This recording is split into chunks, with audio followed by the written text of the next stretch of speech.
One thing to mention for while loops as well as if statements, that when you create a successful if statement or a while statement, the block of code will be indented below. So if I made a new one, say if x is equal to 0, and I press return, it'll make a new indent. So next, we'll talk about the while function. So the while function is a type of loop that you do not know how many times it will repeat. Please be aware of infinite loops and make sure you can break the loop or else the function will never exit. The first example I have below sets x to 5. And while this statement is true, it will keep running the block below it.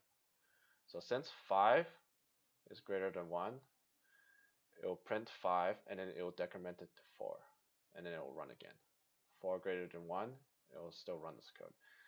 It will stop running this code when x is equal to 1, as you can see here. The next example I have is an infinite loop. So while this is true, it will print true. So if I run this, it will just keep going on and forever.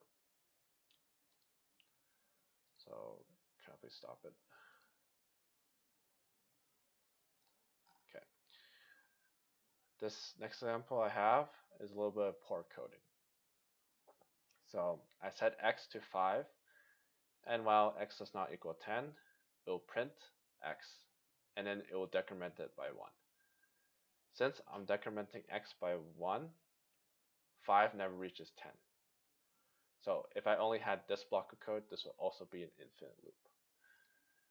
Now, this condition here, if x is less than 1, it will just break the loop.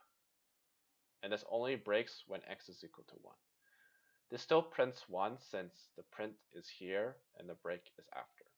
So when I run this, this is your output.